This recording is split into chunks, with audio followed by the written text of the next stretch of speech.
तिष्ठन्ति मानवा श्रद्धावन्तो न सूयन्तो तेऽपि मुच्यन्ते कर्मभिः। जो कोई मनुष्य दोष दृष्टि से रहित होकर और श्रद्धा युक्त होकर मेरे इस मत का सदा अनुसरण करते हैं, वे भी संपूर्ण कर्मों के बंधन से छूट जाते हैं।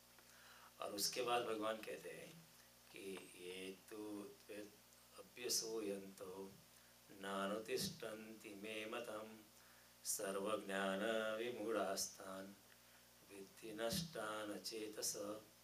परंतु जो मनुष्य मुझ में दोषारोपण करते हुए मेरे इस मत को अनुसार नहीं चलते, उन मूर्खों को तो संपूर्ण ज्ञानों में मोहित और नष्ट हुआ ही समझ। तो भगवान ने पहले श्रद्धा की बात की और कहा श्रद्धा से जो प्रवेश करता है कर्मयोग में और श्रद्धा के मार्ग से चलता है और बिल्कुल अनासक्ति से अपने कर्मयोग में प्रवेश करता है, वो मनुष्य कर्म के बंधन से मुक्त हो जाता है और उसकी अवस्था जो है बहुत कुछ बदल जाती है। तो ये बात भगवान ने पहले बताई और उसके बाद भगवान कहते हैं कि अगर कोई इंसान ऐसा नहीं करता है और कुछ अनसूयत्व से नहीं चलता है, वो द्वेष रहित नहीं होता है और भगवान का और इस बात का जो द्वेष करता है, उनमें दोषारोपण करता है, ऐसा मनुष्य मोहित हो जाता है और अपनी चेतना को नष्ट कर देता है। तो भगवान ने थोड़ी कठोर भाषा का उपयोग किया है, लेकिन कठोर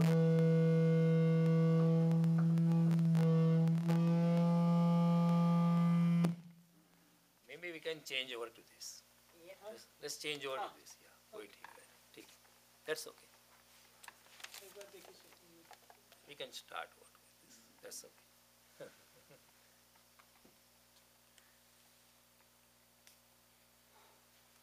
Okay.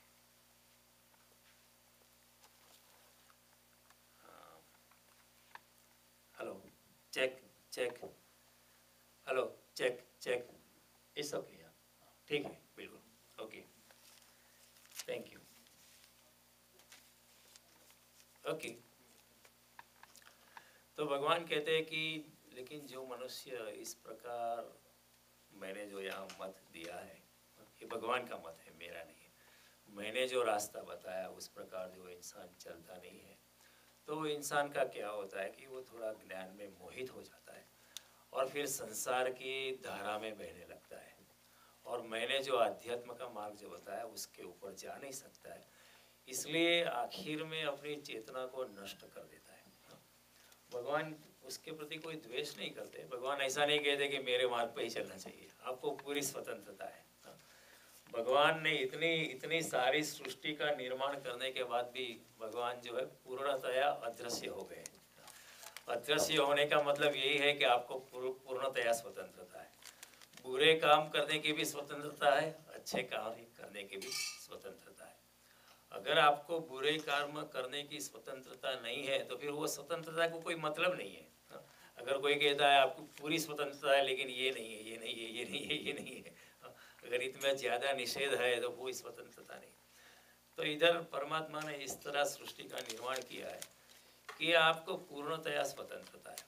और भगवान कहते हैं जो श्रद्धा पूर्वक मेरे इस बात में अनुसरता है वो कर्म के बंधन से मुक्त हो जाता है और बिल्कुल अध्यात्म मार्ग में प्रवेश हो जाता है और मेरी चेतना को और अपने आत्मा की चेतना को अनुभव कर पाता है।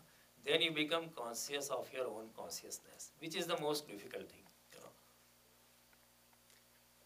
क्योंकि हम संसार की माया में इतने उलझे हुए होते तो हमें अपने ही चेतना का अनुभव नहीं होता है।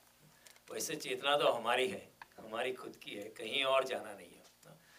उपनिषद का ऋषि कहता है तद दूरे तद अंतिके, आपकी चेतना और आपका परमात्मा बहुत नज़दीक है, it's right with in you.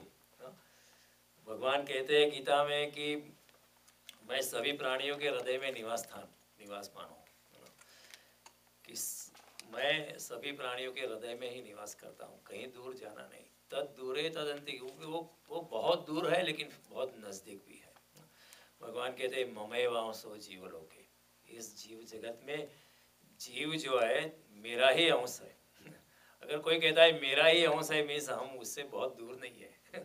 We are part and partial of it, we are into his totality.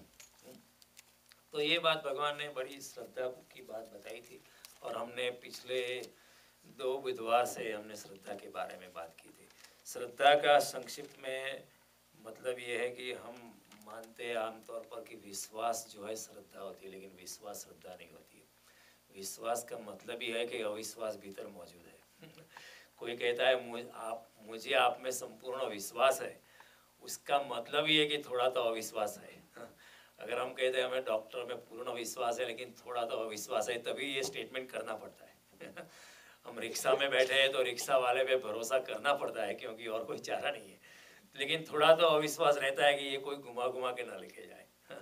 शिक्षक में विश्वास होता है, माँ बाप में भी, लेकिन विश्वास के पीछे थोड़ा अविश्वास मौजूद होता है। श्रद्धा का मतलब होता है कि अविश्वास जहाँ बचा नहीं है, जहाँ अविश्वास बिल्कुल नहीं बचा है, तभी श्रद्धा का जन्म होता है। तो श्रद्धा जो होती है वो जन्मती है, विश्वास जो होती है वो आरोपित होता है। हमारी कंडीशनिंग से विश्वास का निर्माण होता है। गुरु कहता है, माँ बाप कहते हैं, समाज कहते हैं, जन्म से बच्चे से बचपन से हमको हमें समझाता है, तो हमारा विश्वास पैदा होता है। लेकिन विश्वास श्रद्धा के मुकाबले, श्रद्धा की अपेक्षा विश्वास बड़ी दो कौड़ी का चीज़ है। कई लोग कहते हैं कि मैं हिंदू हूँ या मुसलमान हूँ या बुद्धिस्ट हूँ या ये हूँ या वो हूँ, लेकिन ये श्रद्धा नहीं है, ये विश्वास है। क्योंकि अगर मैं किसी और घराने में पैदा हुआ होता, अगर मैं ख्रिस्ती घराने में पैदा होता तो मैं ख्रिस्ती हो जाता, अगर मैं मुसलमान घराने में पैदा हो जाता तो मैं मुसलमान हो जाता, अगर मैं हिंदू घराने में पैदा हो गया हूँ तो मैं हिंदू हूँ। तो ऊपर का जो धार्मिक मेरा जो मास्क है, धार्मिक आवरण जो मैंने पहना है, वो श्रद्धा नहीं है, वो विश्वास है, वो ढक सकता है। कोई कहता है कि आत्मा अमर है, उसमें पूर्ण मेरी श्रद्धा है। नहीं, श्रद्धा नहीं है, केवल विश्वास ही है, और विश्वास कभी भी जा सकता है। अगर आत्मा अमर है ऐसा अगर आपको पूर्ण श्रद्धा है, तो फिर अगर मौत आती है तो आप डरने वाले नहीं है। लेकिन जब मौत आती है तो मैं डर जाता हूँ। कितना भी गीता का मैं संभाषण करूँ या गीता कितना भी गीता में मेरा पूर्ण श्रद्धा हो, लेकिन अगर मौत आती है तो अगर मैं डरता हूँ, तो इसका मतलब ये है कि आत्मा अमर है, ये मेरी श्रद्धा नहीं है, ये केवल मेरा विश्वास है। अगर हिंदुस्तान में इतने 1 बिलियन हिंदूज है तो कोई उसको गुलाम नहीं बना सकता है, क्योंकि सभी लोग मरने के लिए तैयार होंगे। क्योंकि वो मानते हैं कि आत्मा अमर है, मुझे कोई मार ही नहीं सकता है।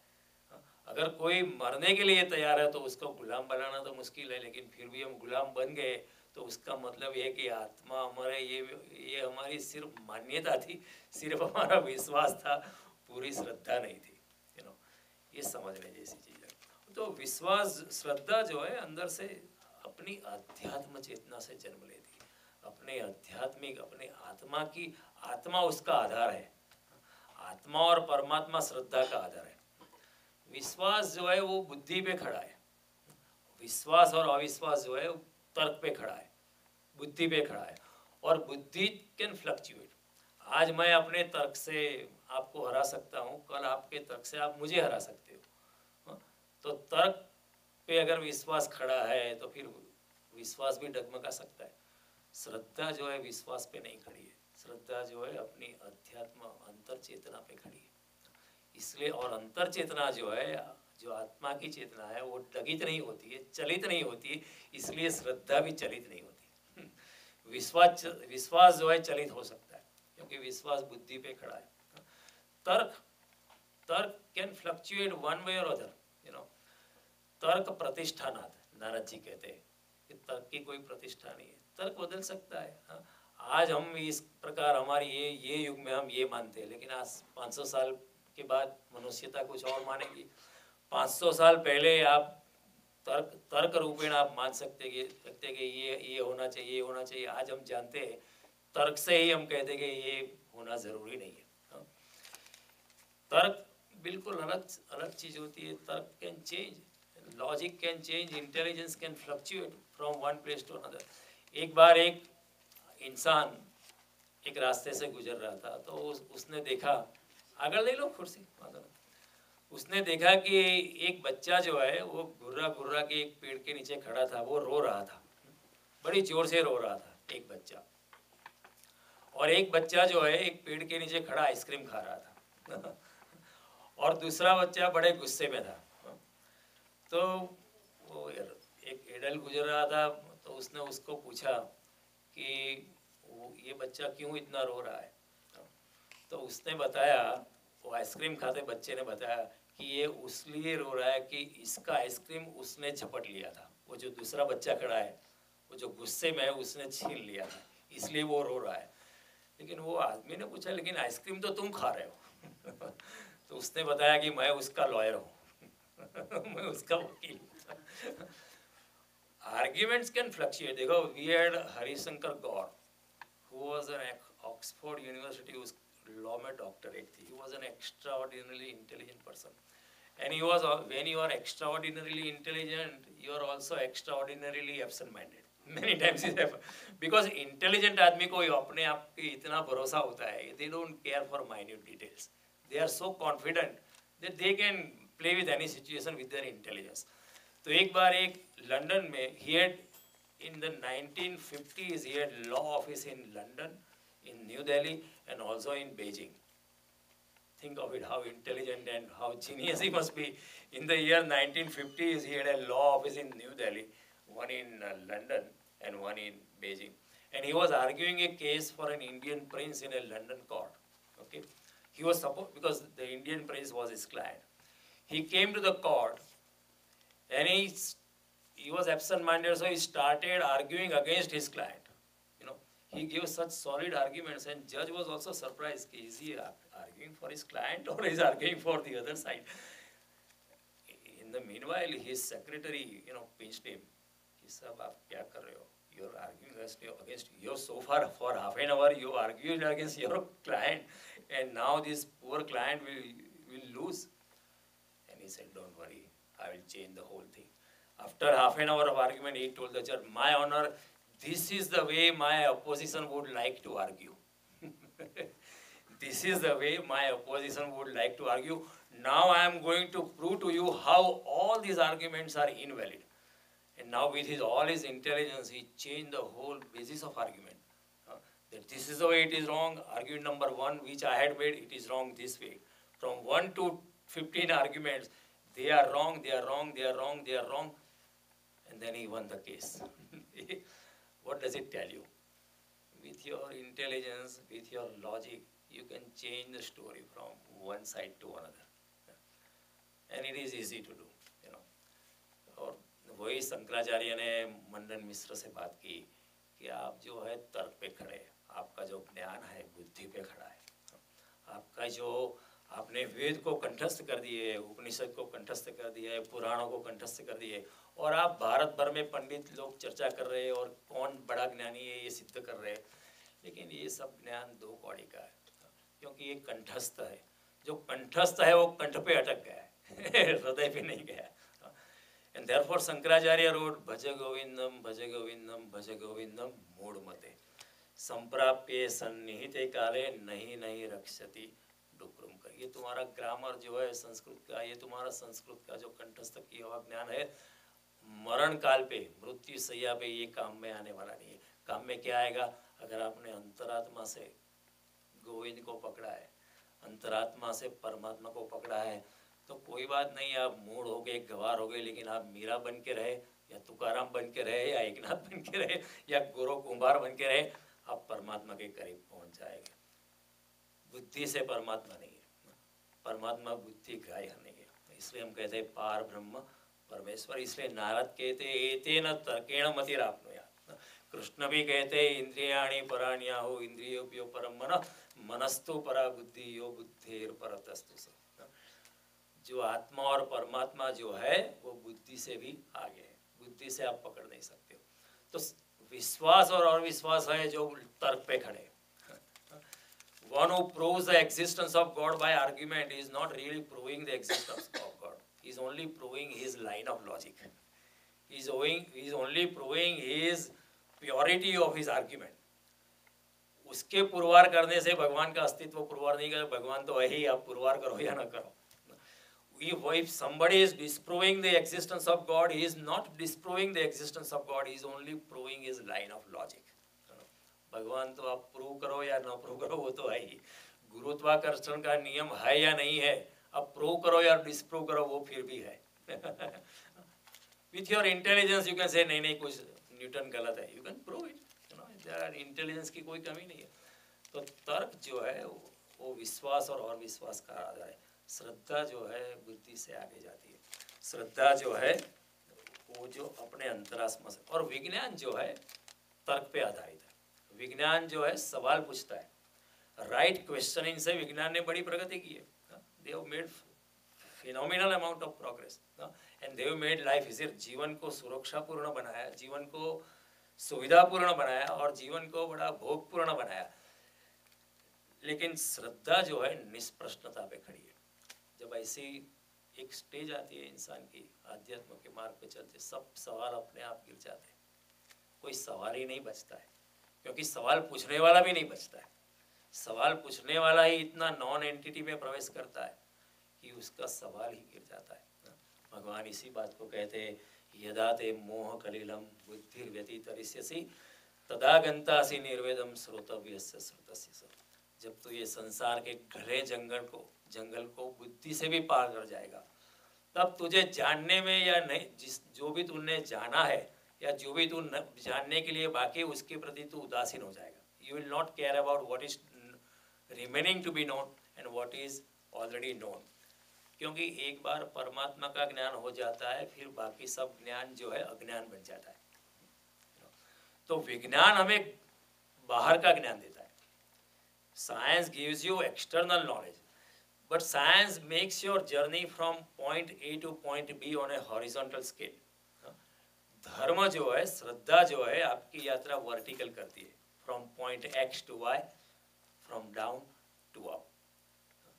So that's the difference between विज्ञान एंड धर्म। धर्म की यात्रा जो है आपको वर्टिकली ऊपर उठाती है, आपकी चेतना को ऊर्ध्वगामी करती है। विज्ञान ठीक है, उसका कोई हम आलोचना नहीं करते, अच्छी बात है, विज्ञान की सहायता से हम बहुत कुछ कर पाते हैं। लेकिन विज्ञान की यात्रा भी जो है वो हॉरिजॉन्टल स्केल पे है। आज हम लोग जो कर रहे हैं, पेट भरने का काम हम सोफिस्टिकेटेड ढंग से कर रहे हैं। जो गुफा मानव करता था उससे हमारा ढंग सोफिस्टिकेटेड, लेकिन basically life is the same. जन्म हुआ और मृत्यु हुआ, इसमें आध्यात्मिक ऊंचाई कुछ नहीं बढ़ी।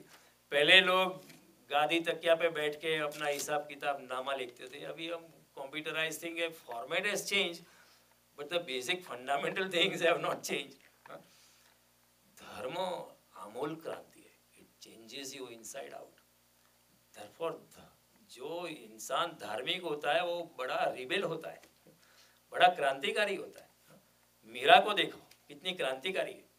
एक राजपूतानी राजस्थान में royal family person, suppose to be in ghoonghat all the time, she breaks all the barriers and dances on the street. What a dynamic, what a revolutionary thing.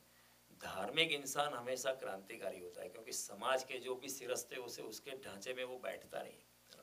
तो श्रद्धा जो है वो निष्प्रश्नता पर खड़ी है, मौन पर खड़ी है, विश्वास पर नहीं, इंटेलिजेंस पर नहीं खड़ी है। क्योंकि इंटेलिजेंस तो मर्यादित हो जाती है, क्योंकि एक बैरियर आ जाती है। क्या होता है कि अस्तित्व जो है बुद्धि के परिधि से ज्यादा विस्तृत है। अस्तित्व is greater than the intelligence. Intelligence is part of the existence. Existence is not part of intelligence, and therefore many times we say your questions are only intelligent questions. They are not existential questions. जो सवाल परीक्षित राजा सुखदेव जी से पूछते हैं वो सवाल existential है. They are not intelligent questions. Ultimately, a stage comes that you realize that intelligence, being intelligent, is also eventually becoming unintelligent. If you are rigidly confined to intelligence, by pure logic and sheer logic, no, I don't believe because of this, then you are closing your doors to another expanded world of spirituality. जब आप बुद्धि की मर्यादा में ही रमते रहे तो When you are only dwelling in the parade of intelligence, then you are closing your doors, you are excluding yourself, you are bracketing yourself out from the enormous world, unlimited world of spirituality. You know. Then you realize at one point in time कि now बुद्धि जो है, intelligence is not enough. बुद्धि पर्याप्त नहीं है. कुछ चीज़ ऐसी है जो बुद्धि से मैं समझ नहीं सकता. कुछ ऐसी चीज़ है इस जगत में, एग्जिस्टेंस में, जो केवल बुद्धि से मैं उसको ताड़ नहीं पाता. ऐसी कुछ चीज़ें होती है कि जो बुद्धि ग्राह्य नहीं है. तो अभी मुझे क्या करना पड़ेगा? बुद्धि को थोड़ा विराम दे के ऐसे व्यक्ति का हाथ पकड़ना पड़ेगा जो बुद्धि से पार गया है, जो इंद्रियों से पार गया है, वो समय के पार गया है, जिसने समय और स्थान की सीमा को लांघ दिया है. One who has gone beyond the barriers of time and space, उसका हाथ पकड़ना पड़ेगा.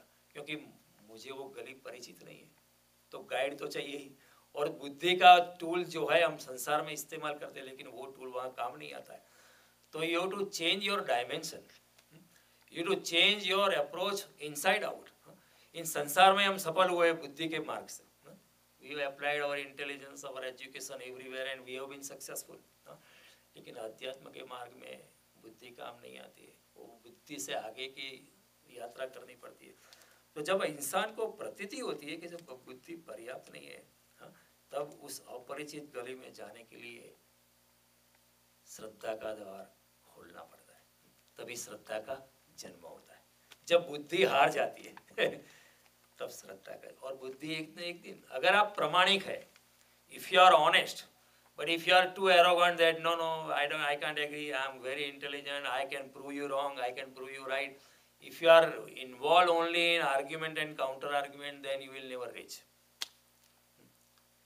अगर आप विवाद में तो नहीं पहुंच सकते, अगर आप संवाद में हैं तो पहुंच सकते हो. फर्क है, विवाद और संवाद में फर्क है.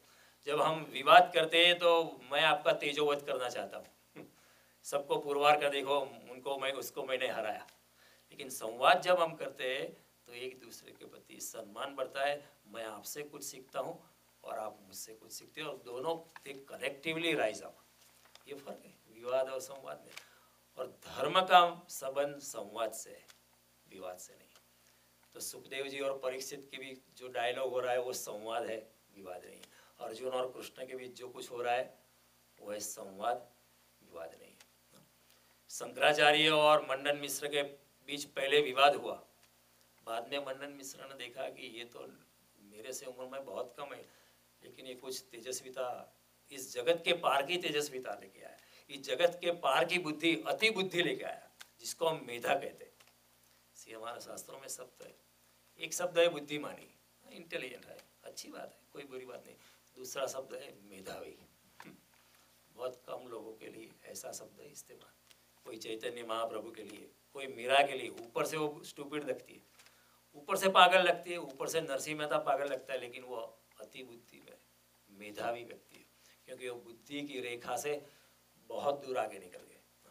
तो जब ऐसा प्रतीति होती है तब इंसान श्रद्धा में प्रवेश करता है. और जब श्रद्धा में प्रवेश करता है, then what happens, the second corollary to this is, आप रहस्यों का स्वीकार करते हो कि existence is a mystery and will remain a mystery. आप एक छोटे बच्चे जैसे हो जाते हो. छोटे बच्चे कैसे होते हैं? एक तितली उड़ती है, सूरज निकलता है, चंद्रमा खेलता है, एक वृक्ष देखता है, छोटा सा एक स्पाइडर देखता है. They are filled with joy and ecstasy. उसी तरह इंसान समझ लेता है कि प्रकृति रहस्यों से भरी है और बुद्धि से ताक नहीं पाया जा सकता है जब तक आप श्रद्धा में प्रवेश नहीं करते हो. और श्रद्धा के माध्यम से जब आप तक मौन में प्रवेश नहीं करते हो, और मौन के माध्यम से आप ध्यान में प्रवेश नहीं कर सकते, जब तक आप निर्विचार में नहीं जाते हो. ध्यान क्या है? विचार से निर्विचार में जाने का. जैसे स्वामी जी ने लास्ट टाइम बताया, इंसान को एक दिन में 60,000 थॉट्स आते हैं. In one single day you go across 60,000 thoughts. They are repetitive, सब कचरा होता है. 30 साल पहले सासू ने क्या मेढ़ा मारा था वो भी आता है. ध्यान करने बैठे 5 मिनट में सब कुछ आता है. धीरे धीरे धीरे करते आप अपने विचार को ऑब्जर्व करो, observe as if you are observing a row of birds flying in the sky, but you are not the birds. आप वो पक्षी नहीं, आप सिर्फ साक्षी है। ये सब विचार आएंगे, विचार के साथ लड़ो मत, जस्ट ऑब्जर्व। ऑब्जर्व करते करते आप विचार से अपनी अलिप्तता आप देख पाएंगे, अपना साक्षी भाव खड़ा हो सकता है, अपना विटनेसिंग खड़ा होगा। और जब विटनेसिंग खड़ा होगा तो धीरे धीरे धीरे अभ्यास है न तो कौन्तेय वैराग्य न च गुह्यते, प्रैक्टिस कर करके। भगवान कहते, अर्जुन बोलता है मन बड़ा चंचल है, क्योंकि विचार भी चलते रहते हैं। चंचलम ही मन कृष्ण प्रमाथि बलवद्दृढ़म्, मन बहुत चंचल है। भगवान भी कहते हैं यह असंशयम ही महाबाहो मनो दूर निग्रह चलम। Arjun I agree with you, मन बहुत चंचल है। How would you do it? अभ्यास है न तो कौन्तेय वैराग्य न च गुह्यते। थोड़ा सा अभ्यास करो, बैठो, थोड़ा सा बैठ के भीतर झांकने का सवाल है। धीरे धीरे करके आप विचार, आखिरी विचार जो होगा तो आपके विचार की व्यर्थता बता देगा। The final thought will tell you the futility of the thoughts, then you will be independent of your thought, and तभी ध्यान में प्रवेश होता है। And when you enter the final stage of you cannot meditate, meditation happens on its own. Meditation is when the meditator is not.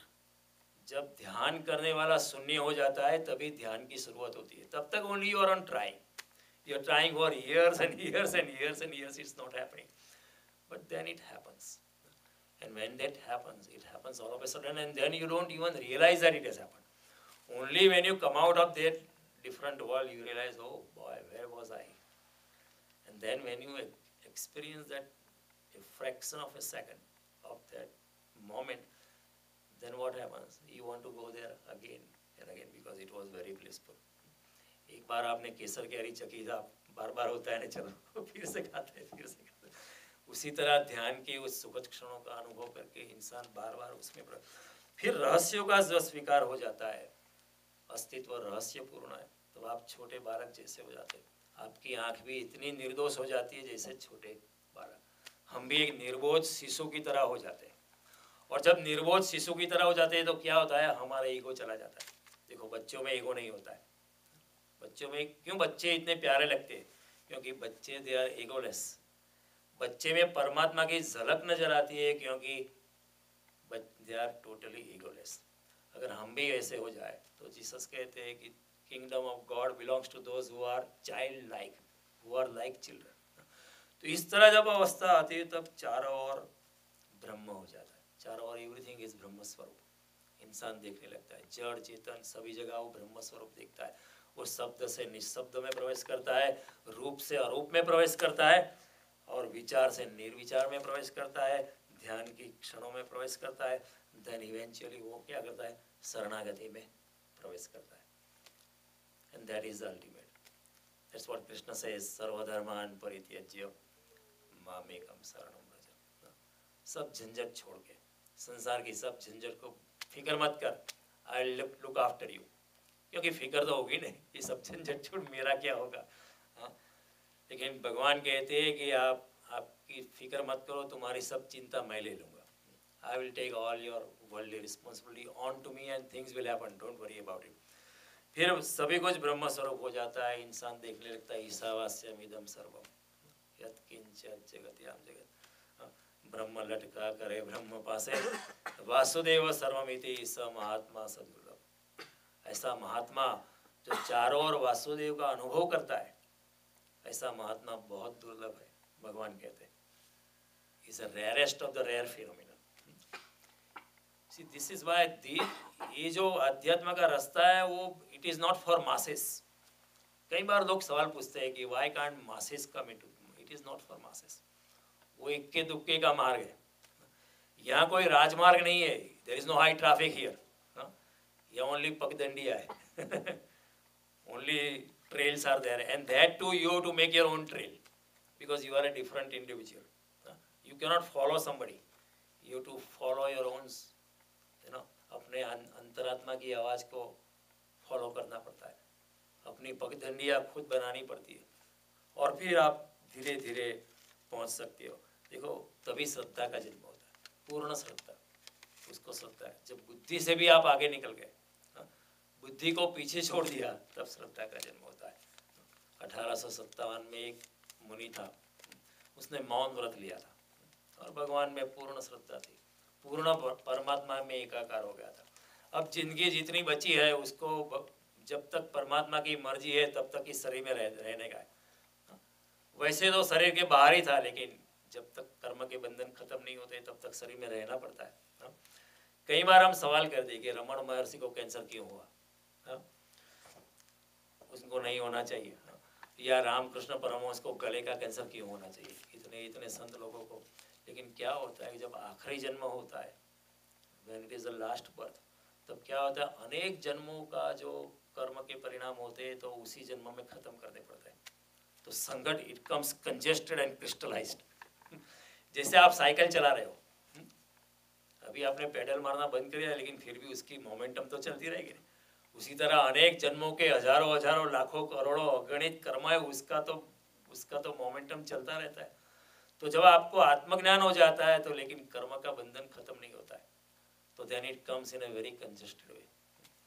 तो रमण महर्षि जैसे योगी को भी कैंसर हो जाता है, बुद्ध को भी जहर से मरना पड़ता है, महावीर को भी पेट की बीमारी हो गई थी, nothing was sticking in his stomach, finally he died because of that.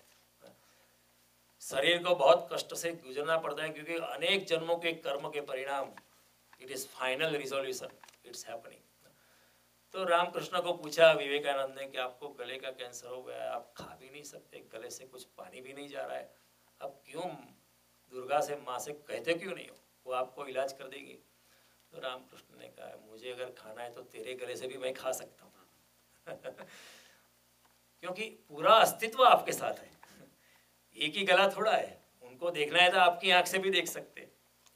ऐसी सिद्धि होती है। भगवान श्री कृष्ण ने 18 सिद्धियों में ऐसे सिद्धियों का वर्णन करता है, अपने आप नेचुरली हो जाती है सत्व गुण के उदय से।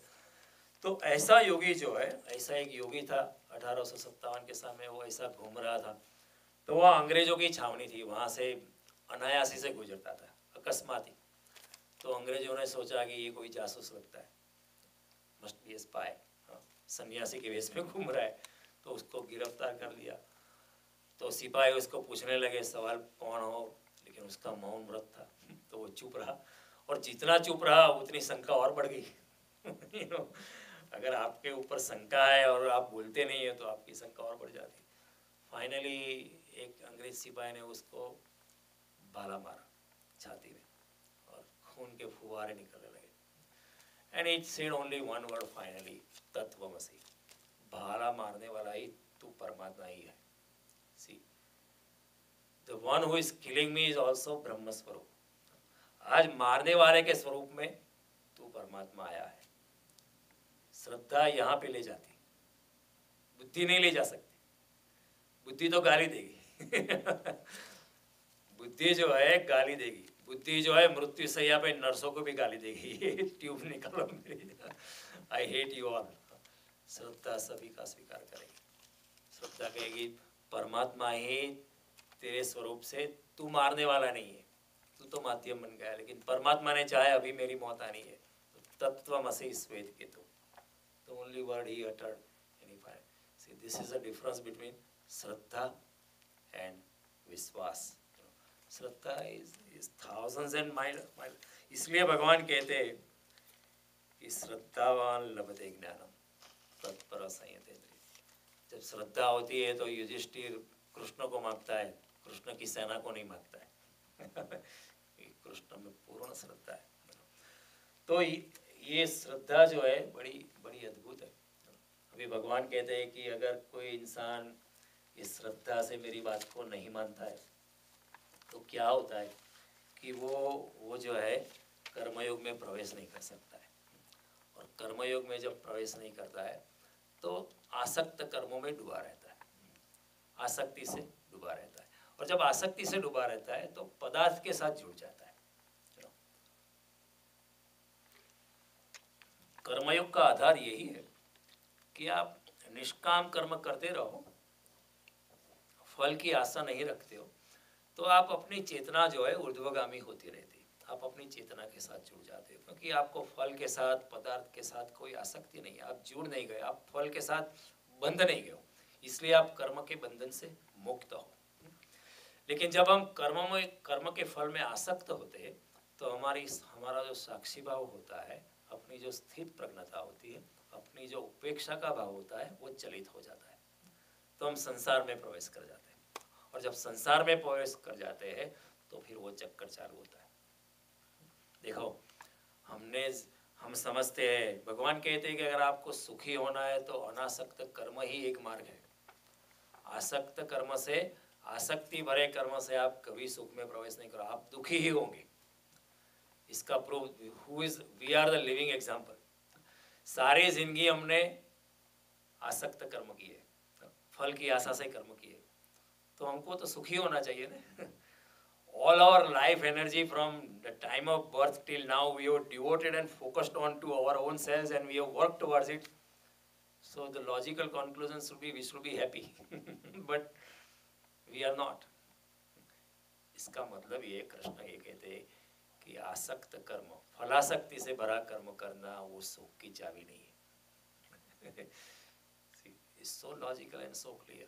भगवान कहते हैं अनासक्त कर्म करना वही आपके सुख की और अंतरात्मा की उत्थान की चाबी है। लेकिन जो इंसान इस तरह नहीं करता है वो सकाम कर्म के चक्कर में घूम जाता है, फिर वो दौड़ता रहता है। एक 100,000 का गोल है, जैसे ही गोल अचीव होता है, what happens is the goal becomes useless and we increase the goal to 1 million। 1 million होते होते वक्त लगता है, फिर गोल बन जाता है 100 million का। Then what happens? The horizon is always ahead of you. The distance between ourselves and the horizon is always constant, because the goal, as soon as you achieve the goal, the goal goes further away. However faster we run, the horizon is always running ahead of us. एक सेठ जी बड़े दुखी थे, तो एक उनके साथ संत रहता था। उन्होंने पूछा, सेठ जी क्यों दुखी है? बीवी को पूछा, मैंने सुना सेठ जी दुखी है इसलिए कि 5 लाख का नुकसान हुआ है। तो उसकी पत्नी ने कहा कि आप फिक्र मत करें, 5 लाख का नुकसान नहीं हुआ है, 5 लाख का फायदा हुआ है। तो लेकिन सेठ जी तो कहते 5 लाख का नुकसान है। नहीं नहीं, उनका गोल था 10 लाख का, लेकिन 5 लाख का मिला है, इसलिए 5 लाख का नुकसान है। इसलिए सेठ जी दुखी है। गोल नेवर एज अचीव। संसार में भगवान कहते हैं दुष्पूर्णा न लेना चाहिए, आकांक्षा कभी उसकी पूर्ति नहीं हो सकती है। You can, senses can never be 100% satisfied. इसलिए भगवान कहते हैं दुष्पूर्णा, उसकी पूर्ति कभी हो नहीं सकती है। The chemistry of sense gratification is such that you can never be fully satisfied. ये ही संस्पर्शया भोगा दुख योनय एवते। इंद्रियों के विषयों के साथ संपर्क से जो भी सुख उत्पन्न होते हुए दिखाई पड़ते हैं, वही दुख का कारण बनते हैं। भगवान कहते हैं आदि अंतवंत कौनते, उसका आदि होता है और अंत होता है। Miss what? One who has origin and conclusion means it is temporary. न तेषु रमते बुधा, उसमें बुद्धिमान मनुष्य राजता नहीं है। तो भगवान बुद्धिमान मनुष्य की व्याख्या क्या करते हैं? जो आसक्ति में नहीं डूबता है वो बुद्धिमान है। तो इस तरह भगवान कहते हैं कि the gap will always be constant, and you'll be running and running and running, and finally you'll face the death। फिर ऐसा होता है ने, जन्म तेरा बातों ही बीत गयो, तूने कबहु न कृष्ण कहो, संगति कबहु न कीजिए रे तूने, वृथा जन्म गयो। पूरा जन्म चला जाता है, जन्मों जन्म हमारे चले गए, और एक जन्म और भी जा सकता है, और आसानी से चला जाएगा। And 100 years you live, or you live 150 years, or you live only 50 years, it really doesn't matter। It's a blink of eye। अचानक आज हम सोचते हैं कि कहाँ युवानी मेरी चली गई। Where is my youthfulness? अचानक भी it was here yesterday, what happened? It slips out of hand। काल क्रीडति गच्छति आयु, तदपि न मुंचति आशावायु, भज गोविंदम भज गोविंदम भज गोविंदम। समय चला जाता है, आयुष्य चला जाता है। जोगिया जगह है एक सराय, सदा रहा है कौन यहाँ पे इकाए, और के जाए छोड़ के अपनों का ये मेला, हंस अकेला जाए। Mahavir Swami say life is like a dewdrop sitting on the blade of grass. The sun has risen, the dewdrop will slide down anytime. बहुत मैले मत बनाना, उसके आधार पर बहुत ड्रीम्स मत बनाना. It will just slip away like that. It is 100 years you don't feel. लेकिन जब तक ये अनुभूति नहीं होती है तब हम तीव्रता से आध्यात्मिकता में प्रवेश नहीं करते. हम आध्यात्मिक है लेकिन हमारी आध्यात्मिकता जो है कुनकुनी है. It is not boiling, it is not hot. मुमुक्षत्व नहीं है, सिर्फ जिज्ञासा पे अटक गए. हमारा जो आध्यात्मिक रास्ता जो हम जिज्ञासा पे अटक गए, मुमुक्षा पे नहीं बढ़े. तो ये समझने जैसी बात है. और कबीर कहते हैं जगत तरैया भोर की. See, when you wake up early in the morning at 5 o'clock, you see some stars, faint stars, and they are about to go. तो कबीर जी कहते हैं जगत is like this. जगत मुसाफिर खाना. Yeah, it is a motel. Just leave the room clean for the next guest. It is like a waiting room. Let me give you another example. On a railway station, it is a waiting room. What happens in the waiting room? Do you open up all the bags? Everything? No, you don't open. Only थोड़ा चिवड़े का डब्बा खोलने का, भजिया लाने का या पूरी का डब्बा खोलने का, थोड़ी मिठाई का डब्बा खोलेगा बच्चे के साथ और को पैसेंजर का सेट कर. ओ ट्रेन आ गई, चलो सपेटो जाना है. Life is just a waiting room. Don't बहुत आधार मत बनाओ. Nobody is permanent. लेकिन जब इस कर्म के योग में हम नहीं है, अगर आसक्ति में डूबते तो जिंदगी ऐसे ही चली जाती है. और फिर ये रजस अवस्था है. अपनी सत्व अवस्था से हम रजस अवस्था में चले जाते हैं. कर्मयोग में न होना मीन्स रजस में होना. ये काम करो, ये काम करो, ये काम करो, इससे ये फायदा है, ये फायदा है, ये अचीव कर दो, ये अचीव कर लो, ये अचीव कर लो, अचीव कर करके. लेकिन after some time from rajas we slip into तमस.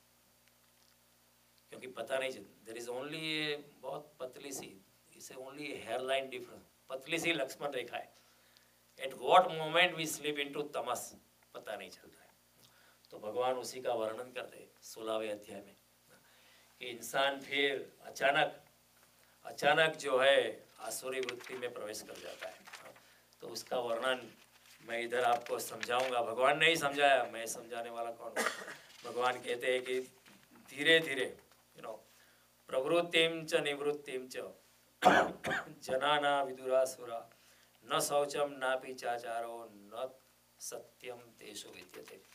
जब सकाम करते करते आपको लालसा, लोभ, ग्रीड, काम और क्रोध इतना बढ़ जाता है कि इंसान जो है थोड़ा आसुरी हो जाता है. और ऐसे आसुरी स्वभाव वाले मनुष्य प्रवृत्ति और निवृत्ति दोनों को नहीं जानते. और उसमें न तो बाहर की शुद्धि है न भीतर की शुद्धि है, न आचरण शुद्ध है न सत्य भाषण है. और वो लोग कहते हैं असत्यम ते प्रतिष्ठितम जगदाहुर अनीश्वरम अपरस्पर संभूतम किमन्य काम हेतुकम. After that you come to a stage, you start believing कि ये तो ऐसे मनुष्य कहते हैं कि जगत तो आश्रय नहीं, कोई भगवान कुछ है नहीं. कौन किसने देखा है? यहाँ कोई परमात्मा नहीं है. जगत तो आश्रय रहित है और स्त्री पुरुष के संयोग से उत्पन्न हुआ है और बस इधर मजा ही करने का है, केवल काम ही इसका कारण है. Then you start believing that, when you go into sakam karma with a full swing, फिर आप रुक नहीं पाते. रुकना असंभव है. मृत्यु सैया में भी आपका सकाम कर्म की धारणा आपकी चलती रहती है. मैं पहले भी आपको एग्जाम्पल दिया कि इंसान मर रहा था. उसने अपनी बीवी को बोला, वो दुकानदार था, कि बड़ा बेटा कहाँ है. तो उसने कहा फिक्र मत करो, आपके सामने इधर ही है, देखो इधर ही है बड़ा बेटा. उसने कहा मझला वाला कहाँ है? अरे आप फिक्र क्यों करते हो, वो यहाँ ही है, देखो आपके सामने. फिर उसने पूछा छोटा बेटा कहाँ है? अब फिक्र मत करो, आपके सामने ही तीनों बेटे हैं. तो एकदम जोर से घूर रहा है, बोला कि तीनों यहाँ है तो दुकान पे कौन बैठा है? इंसान मर रहा है, लेकिन मरने के सब परमात्मा का नाम नहीं सोच सकता है. काम वासना और भी बढ़ती है. अगर बहुत प्रॉपर्टी हो गई है तो हम शांति से नहीं मर सकते, क्योंकि हम फिर इसको क्या देना है, मेरे जाने के बाद ये करना है, ये मेरे जाने के बाद ये करना है, वो करना है। जितनी संपत्ति होती है उतना भार और बढ़ता है, उतना हमारी चेतना जो है पदार्थ के साथ जुड़ जाती है। तो फिर पुनर्जन्म is guaranteed, you can not liberate yourself. वही इंसान लिबरेट होता है जो इच्छा से रहित होकर अपनी देह का त्याग करता है। Therefore Buddha said desire is the cause of the rebirth. Desire is the cause of rebirth. अगर आप में इच्छा बची है तो आपका पुनर्जन्म हो, क्योंकि परमात्मा इतना दयालु है कि आपकी इच्छा की पूर्ति के लिए दूसरा शरीर वो देता ही है। आपकी इच्छा की पूर्ति के लिए there are thousands and millions body formats are available. So whatever was your wish will be granted. You go like that. जैसा आपका मन है उसी तरह आपको क्षोत्रम चक्षु स्पर्शनम च रसनम घ्राणम एव च अधिष्ठाय मनश्चायम विषयान उपसेवते। जिस तरह आपकी इच्छा है, जिस तरह आपका मन है, उसी प्रकार का आपकी जीवा नाक कान रस रूप भगवान आपको प्रदान करता है। तो ये फिर जन्मों जन्म चक्कर चलता रहता है। एताम दृष्टिम अष्टभ्य नष्टात् मानव अल्पबुद्धे प्रभवन्त्य उग्र कर्माणाम क्षयाय जगतो हिता।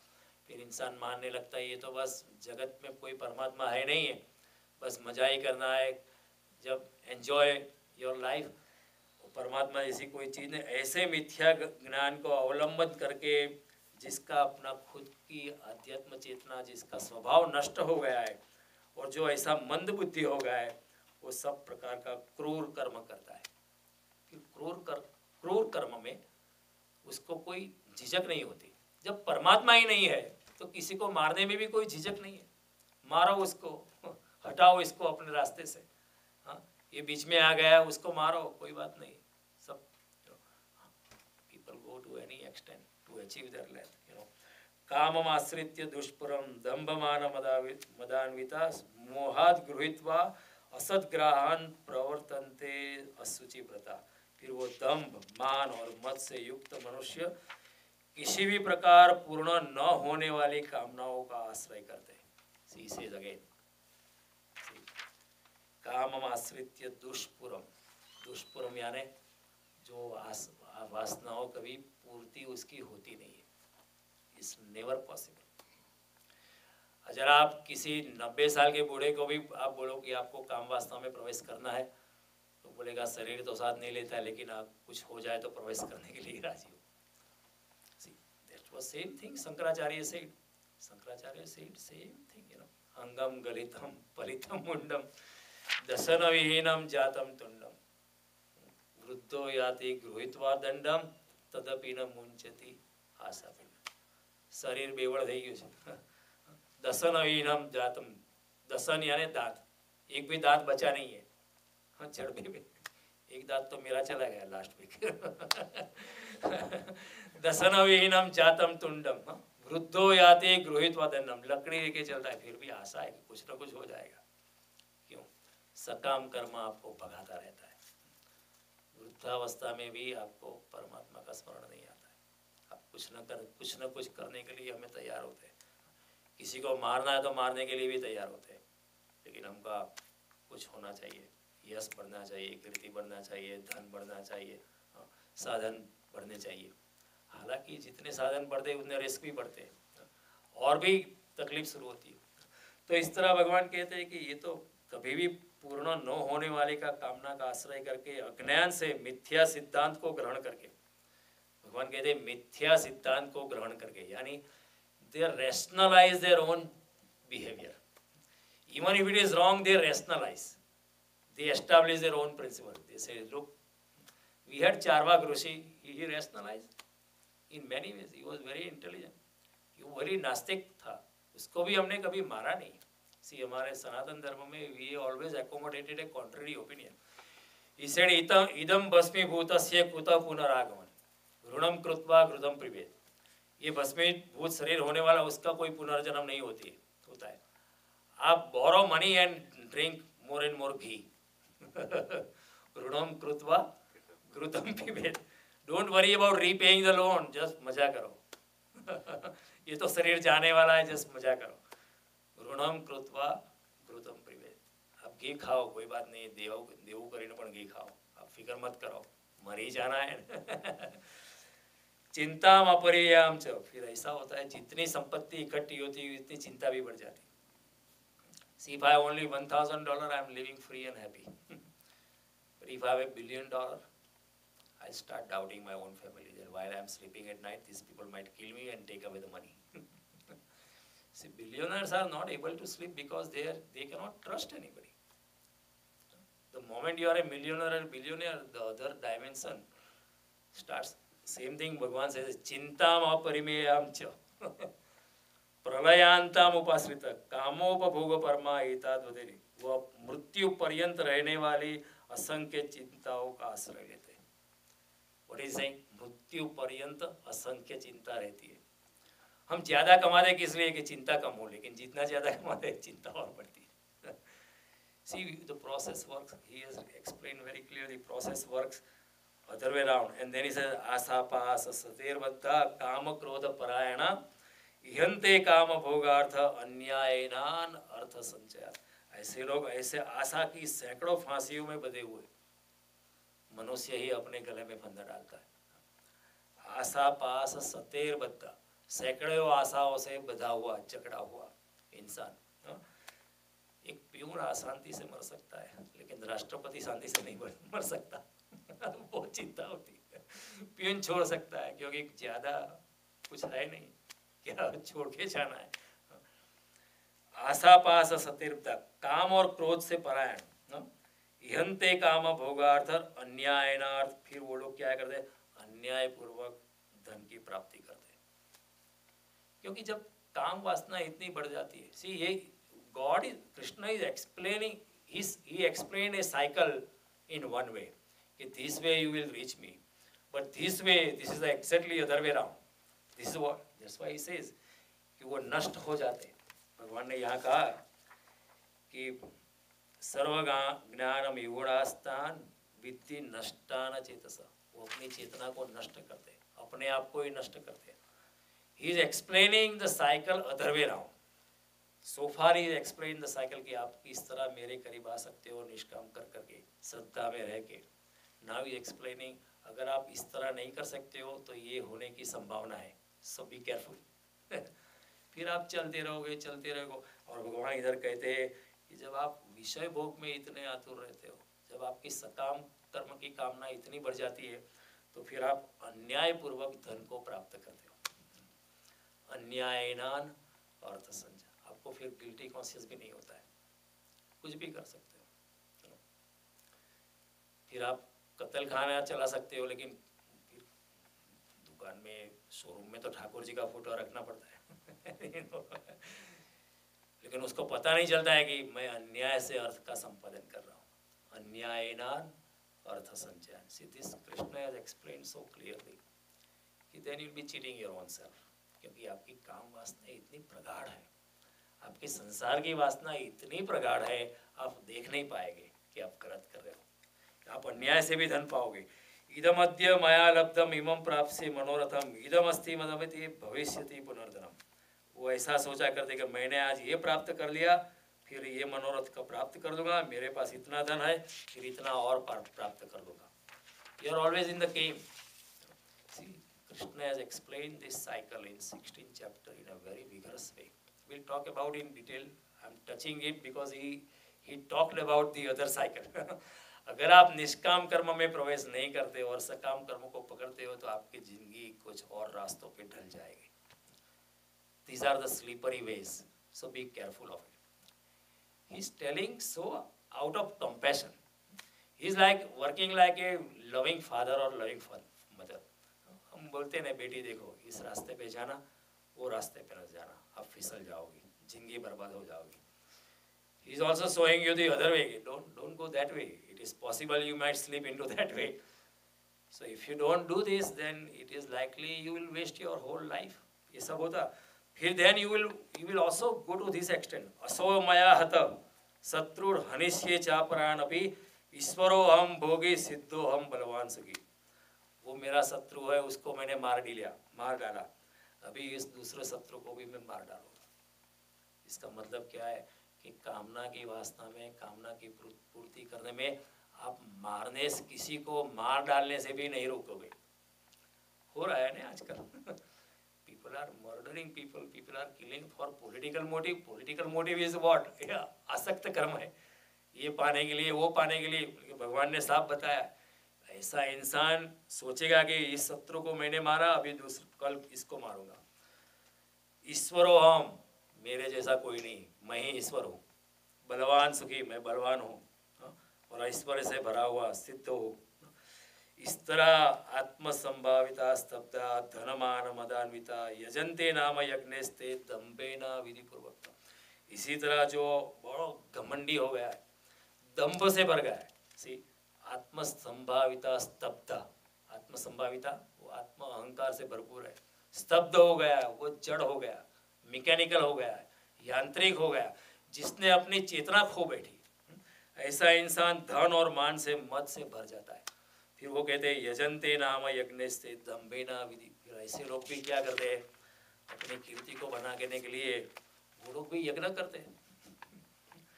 बोले कि गायत्री मंत्र हो रहा है, मैं चंदा देता हूँ।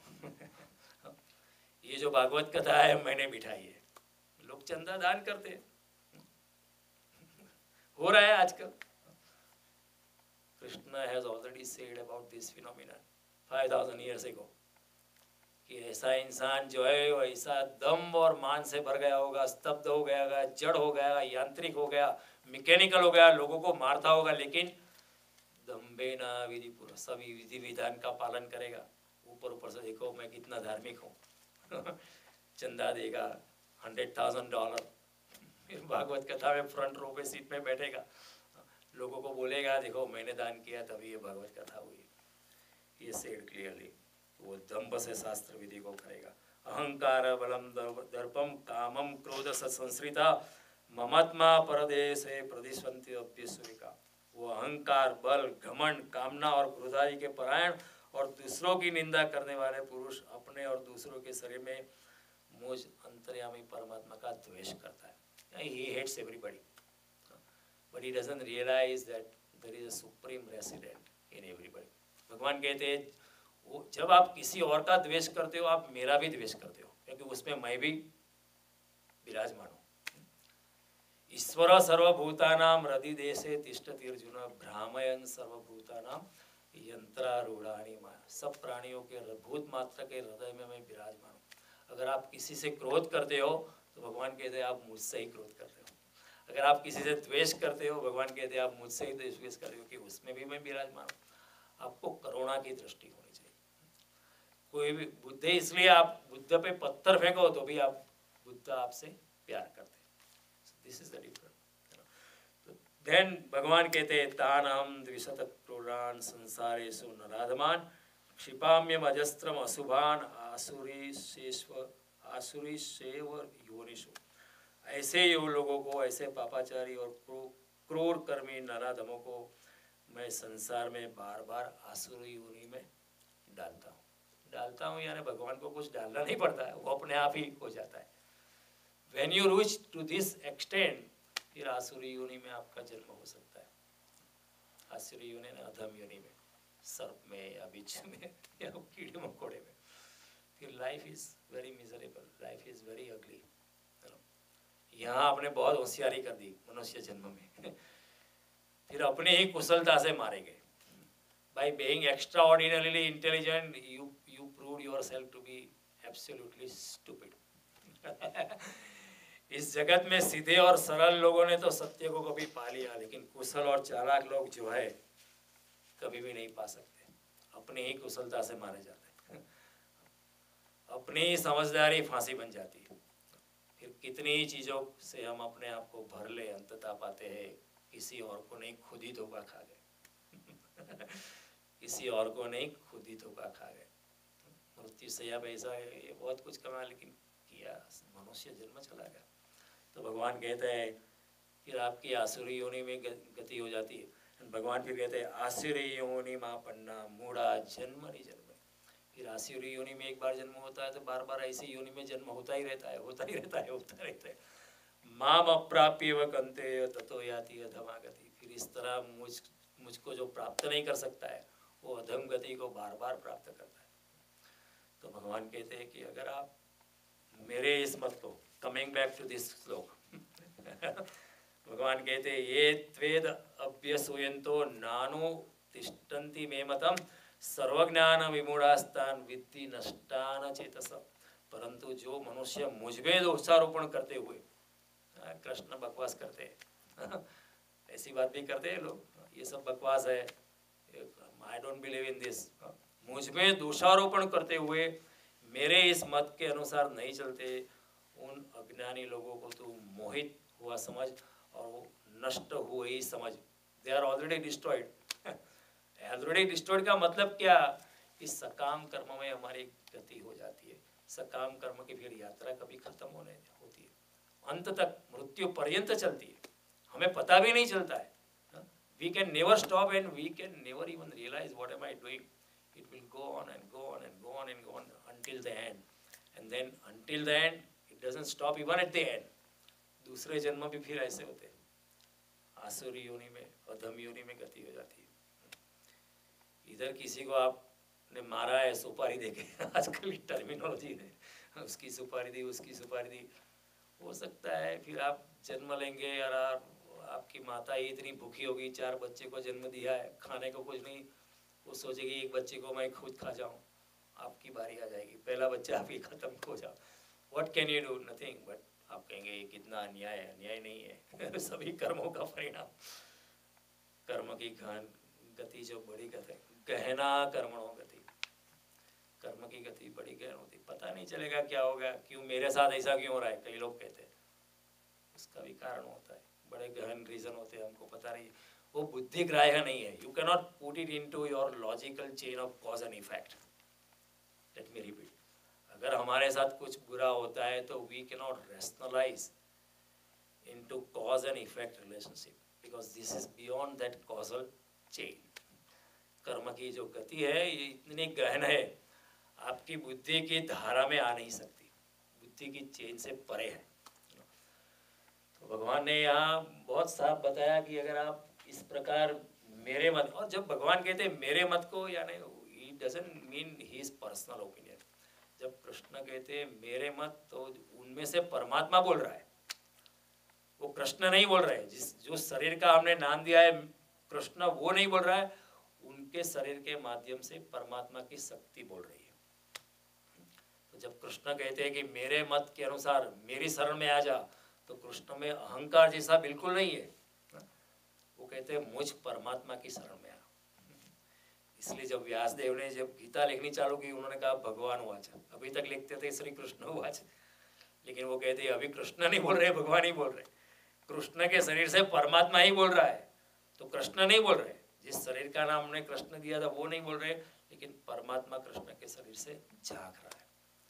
तो जब कोई जेरूसलम से कोई बोलता है पूर्ण निरहंकारिता में आके, कोई माउंट सिनाई से बोल रहा है पूर्ण निरहंकारिता से आके, तो वो बोलने वाला नहीं बोलता है, मोसेस नहीं बोलता है, या जीसस नहीं बोलता है, मोहम्मद नहीं बोलता है, लेकिन उनके शरीर के माध्यम से परमात्मा जो झलक रहा है वो बोल रहा है। ज़रूर 25 है लेकिन प्रकाश एक ही है। तो जब बुद्ध कहते हैं कि मेरा मत, follow me, it doesn't mean follow Buddha as a person, it doesn't mean follow Gautam Siddhartha जिसका नाम था, it means follow the Buddha, one who is the realized. Buddha means one who has enlightened himself. Follow that enlightenment, उसको पकड़ो। जब महावीर कहते हैं follow me, it means follow जो परमात्मा शक्ति उनसे बोल रही उसको फॉलो करो। उसी तरह कृष्ण जब कहते हैं मेरे इस मत को अनुसर, मीन्स परमात्मा कृष्ण परमात्मा के स्वरूप से बोल रहे। जब राम कहते हैं तो परमात्मा ही बोल रहे हैं उनके शरीर से, परमात्मा, तो वो माध्यम बन जाते हैं। तो इस तरह भगवान ने श्रद्धा की बात समझाई। मैंने पिछले 3 डिस्कोर्सेस से श्रद्धा को आपको बड़ी गहनता से समझा, क्योंकि हम श्रद्धा को जानते नहीं। हमारी श्रद्धा की मान्यता बहुत करी, हम कहते हैं मुझे बहुत श्रद्धा है, कुछ श्रद्धा नहीं है, केवल विश्वास है। और विश्वास तो अभी है, कल नहीं होगा, डग जाएगा। अभी भी कोई बुद्धि से आपको आर्ग्यूमेंट करेगा, आपको नहीं, आपकी बात भी सच है आपके पीछे चलने के लिए मैं तैयार हूँ। श्रद्धा बड़ी बड़ी अलग चीज। जब बुद्धि से आप आगे चले जाते हो तब आप श्रद्धा में प्रवेश, तब शरणागति में प्रवेश करते हो। तो भगवान ने श्रद्धा की बात की और भगवान ने कहा कि इस प्रकार तुम अपने आत्मा को उत्थान में ला सकता है, अपनी चेतना को ऊर्ध्वगामी कर सकता है। लेकिन अगर इस तरह नहीं किया तो फिर ये संभावना है कि तू अपना मनुष्य जन्म गवा देगा और तू नष्ट हो जाएगा। Out of compassion I am warning you, don't take me wrong. कभी कभी हम माँ बाप हमारे दुश्मन मालूम पड़ते हैं ना जब हम when we were young, the most important enemy was father and mother. They don't let me do what I want to do. I want to do this, they don't let me do. Every time mother is coming after a small point, every time father says no. And they were doing so out of compassion, out of karuna. Krishna is doing the same thing. जब शंकराचार्य कहते हैं भज गोविंदम मूढ़ मदे, हे मूर्ख गोविंद को भजो, तो मूर्ख भाषा में बहुत कठोर लगती है, लेकिन शंकराचार्य करुणा से कहते हैं, out of total love and out of total, क्योंकि जब तक मूर्ख नहीं कहते तब तक हम जागते नहीं। जैसे आप छोटे बच्चे होते हो तो आप उठते नहीं हो, आप in the morning father is waking you up at 6 AM and say leave me alone you dude and then what you do, आप उसके ऊपर पानी छिड़कते हो तो बच्चा और भी क्रोधित हो जाता है, what you are doing। And बाद में फिर बाप क्या कहते हैं, चलो आज आपको 6 फ्लैग लेके जाता हूँ, जल्दी जाना है। then you enjoy and then you realize he was waking me up but out of compassion, वात्सल्य से मुझे जगा रहा, लेकिन उस वक्त तो आपको दुश्मन मालूम लगता था। उसी तरह कृष्ण अभी दुश्मन मालूम पड़ते कि कृष्ण क्या बात कहते, वो नष्ट ही हो गया, वो मूर्ख है, भगवान मूर्ख कहते। परंतु जो मनुष्य मुझ में दोषारोपण करते हुए मेरे इस मत के अनुसार नहीं चलते, उन मूर्खों को उन मूर्खों को तू संपूर्ण ज्ञानों में मोहित और नष्ट ही समझ। भगवान मूर्ख शब्द का इस्तेमाल, लेकिन जैसे शंकराचार्य कहते मूढ़ मते, उसी तरह कृष्ण भी कहते मूढ़ मूर्ख है, करुणा से कहते। तो कृष्ण की करुणा को समझो। हे कृष्ण करुणा सिंधु दीन बंधु जगतपते। तो आपने इतनी शांति से सुना, फिर नेक्स्ट वेडनेसडे को हम हमारी गीता की यात्रा को आगे बढ़ाएंगे, नेक्स्ट ट्यूसडे को, सॉरी। नमस्कार।